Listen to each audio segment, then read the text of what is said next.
everyone, welcome back to the Jays Nest. So one of the questions I get asked the most is, what's coming up from the farm? Who do we got? Why do we got to sign guys? Why can't we just promote guys? Blue Jays farm system is so strong. So we're going to take a look at the Blue Jays farm system, what's kind of coming up this year.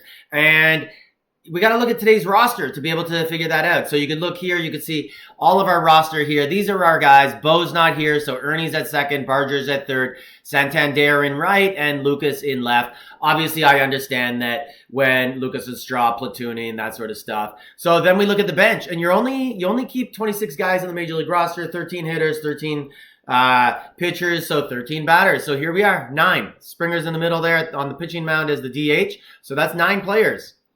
Heineman 10, Straw backup outfielder 11, Schneider rotation, but he plays third and corner outfield.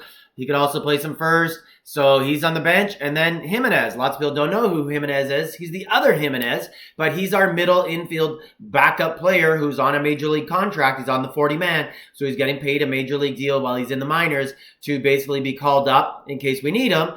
And we had Bo, right? So we didn't need him. So that gave us another guy on the bench that we could have. Ty France last year, or Leperfido, or IKF. But now things are changed. So our bench looks really, really weak. What do we have coming up on the farm system? So let's take a look over here. And here's the farm. So first we're going to look at our payrolls a little bit. And there's going to be some guys here who, everyone in purple here has a major league deal, but they're kind of up and down, most of them. Most of them are on the 40-man, but they're not actually playing on the major league roster. But these are guys who are blocking prospects because you have to release one of them. So for example, we have Brandon Valenzuela. He's on the 40-man. He does not play. He stays in the minors, emergency call up in case Heineman or Kirk are there. And then in the infield, there's Jimenez. He's typically in the minors, and there's no one else. So no one else on the farm system is on the 40-man roster on the infield. Okay, so there's nobody. So there's room to bring somebody up, right? We do have another middle infield prospect who's pretty close to the majors. We'll talk about him in a second.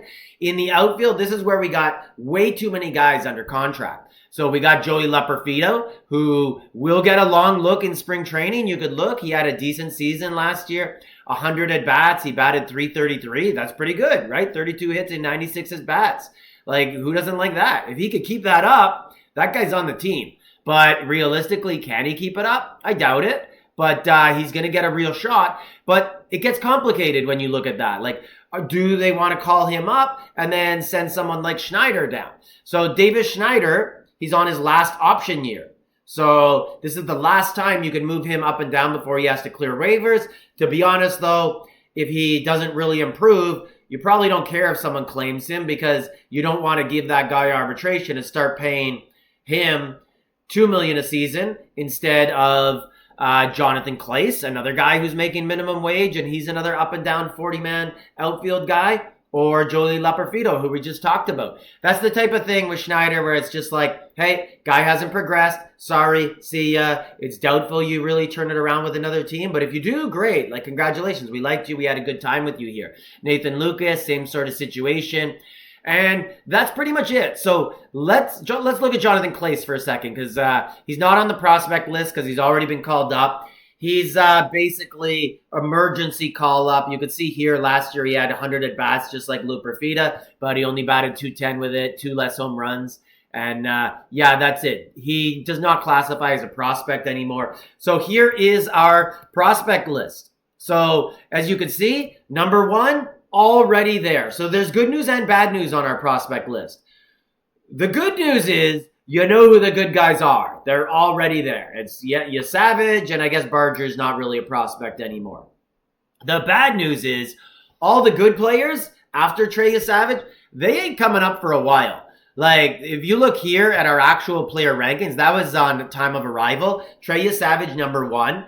Then we got last year's first-round pick, JoJo Parker, shortstop. First-round pick from the year before, Arjun Nimala. They're both 3 years minimum away from making the majors. Both shortstops. Lots can happen. Almost every great player is drafted as a shortstop, and then they become a second baseman or a center fielder or a third baseman. So that doesn't really matter. It means they're great athletes, and that's why they were picked so highly. Interestingly here, number 4, Ricky Tiedemann. he's got added to the 40-man roster this year. He had to, or he would pass through waivers, and he absolutely would have got claimed. Ricky Tiedemann, if you look at him here, he has plus pitches, very good, 65 fastball and 65 changeup. They're out of 65, so they used to be out of 60. So he's really good. And the problem is he's had arm trouble and he has a little bit of control issues, but he's going to get every possible chance to make the Jays. He's a lefty. He's probably going to make it out of the bullpen. He's going to have to look really bad to not make it. And then if we go way down the list, there's not much here, okay? So we're looking at a number 7 prospect on not a very good farm system. Like, we're middle of the pack. Jays were like bottom 5 entering this season. They had a really good draft. Half the prospects on here are from the last draft, which basically means they had a bad system and they've restocked it. So this guy right here, Penango, he's okay, but he's not going to get called up this year unless he would have to be so good at spring training, so hot to make it, because like I said, we have a glut of outfielders. And then when we go to all our MLB ready players, like right here, Josh Kasevich, shortstop. He is basically Mr. No-Hit, all defense. You can look here when he got up to AAA, batted 173. And his other stuff, like, that was a big jump for him to move up there from A-ball. So he basically is our John Kasevich, or our Jimenez. So backup Jimenez. So if Jimenez ever left, or let's say Clement got hurt, Jimenez is playing second, and then we need another backup infielder, we're probably going to open up Kasevich's option clock and call him up. So that's all he is going to be a backup. So that's what we got. And then Lazaro Estrada could make it. You never know. We'll have to see what happens with him. I doubt he's going to make it out of spring training. And then we have Robbie Schreck. RJ Schreck. This is probably our next most major league ready guy. And again, he's outfielder. You're looking at just David Schneider, part 2, Jonathan Clace, who's already got the clock started, so that he'd get the next go instead of Schreck. And then we have an interesting one here, Charles McAdoo, third baseman. Lot of power on him, but poor defense, and he has to improve his contact. So basically, that is the Blue Jays farm system in a nutshell. The good news is you know who the good guys are because they're already on the team. They're right here at third base. Hopefully, Barger moves back into right field because we keep Bo, and that brings him out there. But if he stays at third base, you know who he is. And then the other one is Yasavage. I don't expect anyone other than Tiedemann to make this team out of spring training.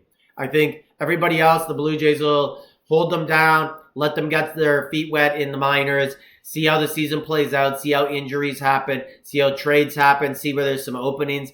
But the bottom line is all our prospects that are kind of ready aren't very good, and they're outfielders, and we already have not very good outfielders as backups where their option clocks have already started, so there's no reason to start anyone else's options. So we might as well just go with what we have right now and let that be a thing. So anyways, bad news. But the good news is we have a lot of money, so we can sign guys, not rush our youngsters, don't trade them, and then in maybe 2 years, we're going to have a real good farm system. There are some good guys there, but they are just years away from the majors. Let me know your thoughts on our minor league system, and like, subscribe, leave a comment.